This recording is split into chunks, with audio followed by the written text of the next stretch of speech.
की त्यांना माहीत होतं की चिंचोलीच्या लोकेशनला हे सगळे आरोपी आहेत, तरी देखील गावकऱ्यांना कुठल्याही पद्धतीनं त्यांनी सांगण्याचा प्रयत्न केला नाही की आरोपी तिथं आहेत. ते म्हणतात की व्हेरिफिकेशन चालू आहे, पथकं रवाना केलेली आहे, परंतु त्याचा काही शोध लागत नाही. आता तो प्रश्न खऱ्या अर्थानं पोलीस डिपार्टमेंटलाच विचारला पाहिजे की कृष्णा आंधळे कुठं आहे. आणि दुसरी चूक जे आम्ही म्हणतोय की अशा पद्धतीनं महिला तयार केली होती, असा कट रचला होता, तरी देखील त्याची कुठलीही तपासणी त्यांनी केली नाही, तपास केला नाही. उलट त्याचं गांभीर्य न घेता जे काही होळीचा सण होता त्या दिवशी उत्साहात एकदम होळी त्यांनी साजरी केली. संजय देशमुख आपल्या सोबत आहेत. भाऊ, काल मस्साजोग मधील मुस्लिम बांधव जे आहेत त्यांनी ईद साजरी केली नाही. काय काल इथं आल्यावर त्यांच्या भावना होत्या? भावना एवढ्या दाटून आल्या होत्या सगळ्या मुस्लिम बांधवांच्या, कारण का त्यांच्यासोबत जे सरपंचाचं नातं होतं, आमच्या कुटुंबाचं नातं होतं, ते अशा पद्धतीनं होतं की याच्या अगोदरचं जे रमजान हा पवित्र महिन्यातील हा जो सण आहे रमजानचा, तो सर्व मिळून एकत्रही मस्जिदमध्ये जाऊन सर्व लोकांना, सर्व जाती धर्मांच्या लोकांना बोलवून तिथं सगळ्यांना एक रमजानच्या दिवशी सगळ्यांना जीव घातलं जायचं आणि सगळ्यांनी एकमेकांना समजून घेऊन हा खूप मोठ्या उत्साहात ईदचा उत्साह होत होता. आणि यावर्षी तर मंगल कार्यालयामध्ये खूप मोठ्या चांगल्या पद्धतीनं करण्याचं नियोजन मागच्या वर्षी संतोष अण्णांनी सांगितलं होतं. त्या जुन्या आठवणी ना सगळं लक्षात आलं त्या लोकांच्या आणि सगळे घेऊरून गेले. माझ्याकडे इथं सगळे भेटायला आले, सगळे रडत होते, गळा भेट घेताना त्यांना अश्रू अनावर होत होते. आणि मी देखील मागच्या वर्षीच्या ज्या काही गोष्टी आहेत त्या आठवून मला सुद्धा खूप जास्त दुःख होत होतं. तसेच या ईदला प्रत्येकाच्या घरी जाऊन इफ्तार जो उपास आहे रोजा, त्याची सगळ्यांना मेजवानी त्यांनी अण्णांच्या आठवणीत दिली होती यावर्षी पण, परंतु ते करताना त्यांना खूप कुठंतरी तुटल्यासारखं वाटत होतं आणि खूप जास्त दुःख यावर्षी त्यांच्या सगळ्या चेहऱ्यावर आणि वागण्यावर दिसत होतं. आपण बघितलं तर गावातील जे साधारण 150-200 कुटुंबीय आहेत, मुस्लिम कुटुंबीय, यापैकी 25-30 कुटुंबांनी तर काल घरात गोड पदार्थ देखील आणला नाही. एवढे घरं जास्त प्रमाणात नाहीत, परंतु एक 30-35-40 पर्यंत मुस्लिम समाजाची घरं आहेत. जरी काही लहान लेकरांमुळं, पाहुण्यांमुळं, जरी काही सणाचं थोड्याफार प्रमाणात करण्यात जरी आलेलं असलं, तरी एक मात्र मी प्रामुख्यानं सांगू शकतो की कुठलाही उत्साह नव्हता त्या सणामध्ये.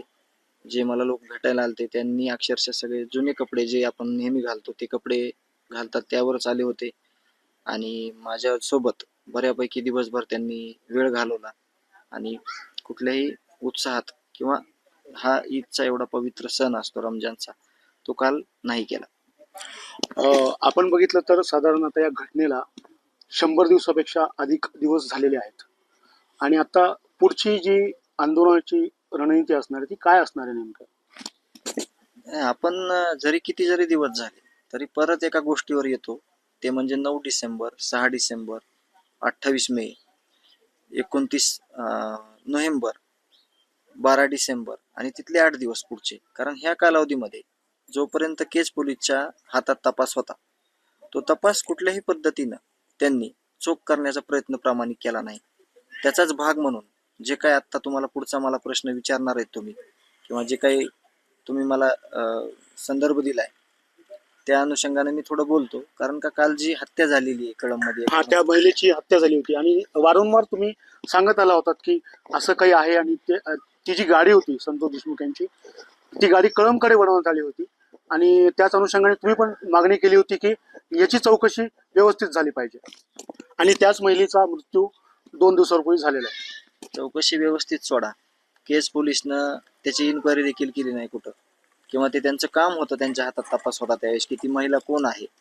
आम्ही गावकरी आम्ही सांगत होतो की अशा पद्धतीनं कट रचला होता हत्येनंतर, परंतु केज पोलिसनी विशेष करून PI साहेबांना केलेल्या 2 चुका ह्या आमच्या भावाला मृत्यूच्या म्हणजे तोंडात नेऊन सोडलं त्यांनी, जे की त्यांना माहीत होतं की चिंचोलीच्या लोकेशनला हे सगळे आरोपी आहेत, तरी देखील गावकऱ्यांना कुठल्याही पद्धतीनं त्यांनी सांगण्याचा प्रयत्न केला नाही की आरोपी तिथं आहेत. आणि दुसरी चूक जे आम्ही म्हणतोय की अशा पद्धतीनं महिला तयार केली होती, असा कट रचला होता, तरी देखील त्याची कुठलीही तपासणी त्यांनी केली नाही, तपास केला नाही. उलट त्याचं गांभीर्य न घेता जे काही होळीचा सण होता त्या दिवशी उत्साहात एकदम होळी त्यांनी साजरी केली, हे दाखवून दिलं की आमचं काही होत नाही कुठं, आणि आम्ही जरी काही जरी केलं तरी ते सगळं आम्हाला ॲडजस्टमेंट होतंय. तशी ॲडजस्टमेंट चालत होती पोलीस स्टेशनला, त्याचाच हा भाग आहे. आणि याचा आता तरी तपास झाला पाहिजे, आणि जे काही निष्पाप लोक याच्यामध्ये अडकले गेलेले आहेत आणि आपल्याला देखील त्या गोष्टीमध्ये अडकवायचा प्रयत्न झालेला आहे, याचा छडा लागला पाहिजे आणि सगळ्या गोष्टी समोर आल्या पाहिजेत. याबाबतची काही तुम्ही माहिती तपास यंत्रणांना दिली आहे का, त्या महिलेबाबतची काही? आम्ही तपास यंत्रणेला माहिती द्यायला आम्ही दुःखात होतो. आम्ही त्यांचा तपास घ्यायचं काम ज्या डिपार्टमेंटचं पोलीसचं त्यांनी करून आम्हाला सांगायला पाहिजे होतं. आमच्याकडून त्यांना अपेक्षा काय होती, तपासाची अपेक्षा त्यांच्याकडून आम्हाला आहे, आणि आम्ही फक्त इन्फॉर्मेशन दिली होती की ह्याचा सगळा तपास जो आहे तो लवकर करा आणि आम्हाला माहिती द्या. तर तसं काही कुठं आढळून आलेलं नाही, आणि हे झाकणारी गोष्ट नाही. अशा पद्धतीने त्या महिलेनं अनेक लोकांना अडकवलेलं आहे. त्याचा तपास त्यावेळेस नाही झाला, परंतु आता तरी तपास होऊन ते सगळ्या जनतेसमोर आलं पाहिजे. कृष्णा आंधळे जो आहे तो अद्यापही फरार आहे, त्याच्याबाबत काही माहिती दिली आहे का? काय त्याचं म्हणजे लोकेशन वगैरे काही माहिती तपास यंत्रणांकडून देण्यात आली आहे का? मी SP साहेबांना एक मेसेज केला होता परवा की या आरोपी संदर्भात कुठली काही माहिती भेटली आहे का, तर ते म्हणतात की व्हेरिफिकेशन चालू आहे, पथकं रवाना केलेली आहे, परंतु त्याचा काही शोध लागत नाही.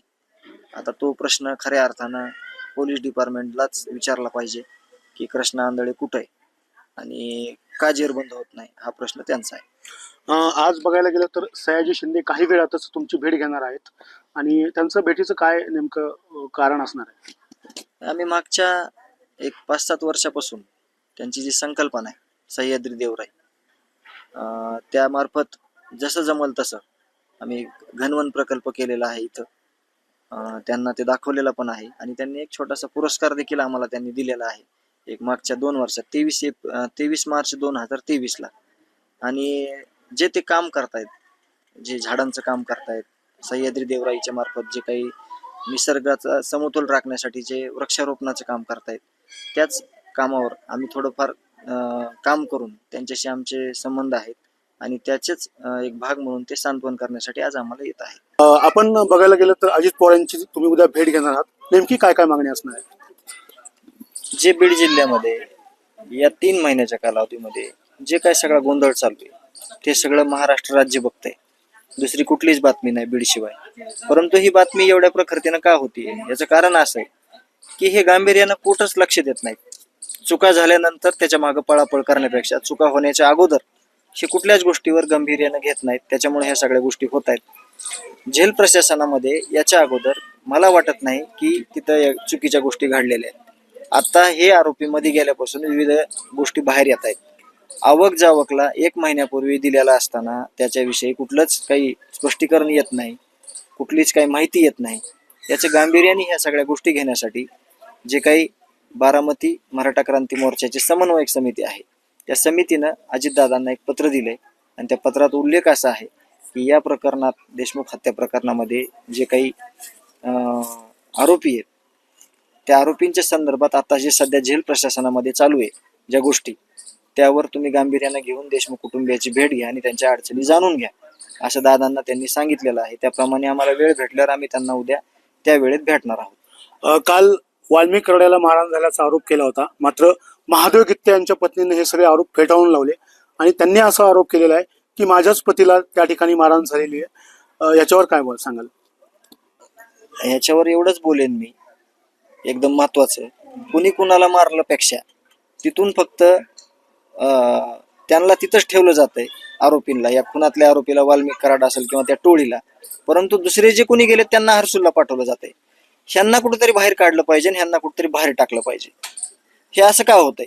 बाहेरून येणारेच आरोपी हे खुनातले आरोपी आहेत, त्या खुनातल्या आरोपीला तिथं ठेवलं जातंय आणि बाकीच्या आरोपीला तिकडे बाहेर पाठवलं जातंय. तर यांना का बाहेर काढलं जात नाही, यांना का हरसूलला पाठवलं जात नाही, किंवा यांना का कुठंतरी पुण्याला वगैरे नाशिकला का पाठवलं जात नाही, हा माझा प्रश्न आहे. आणि तशी कारवाई का केली जात नाही? आणि जे काही ह्या कालच्या घटनेसंबंधित ज्या गोष्टी आहेत ते महादेव गित्ते यांच्या घरच्यांनी स्पष्ट केलेल्या आहेत, म्हणून मी त्या विषयावर काय बोलणार नाही. नक्कीच. तर हे होते धनंजय देशमुख. जी कळंबमधली महिला होती, वारंवार त्याबाबत हे सांगत आले होते की त्याची चौकशी झाली पाहिजे, मात्र केज पोलिसांनी ती चौकशी न केल्यामुळेच हे प्रकरण घडल्याचं देखील ते सांगत आहेत. आणि याची चौकशी आता झाली पाहिजे अशी त्यांची मागणी आहे. एबीपी माझासाठी स्वानंद पाटील, मस्साजोग, बीड. एबीपी माझा, उघडा डोळे बघा नीट.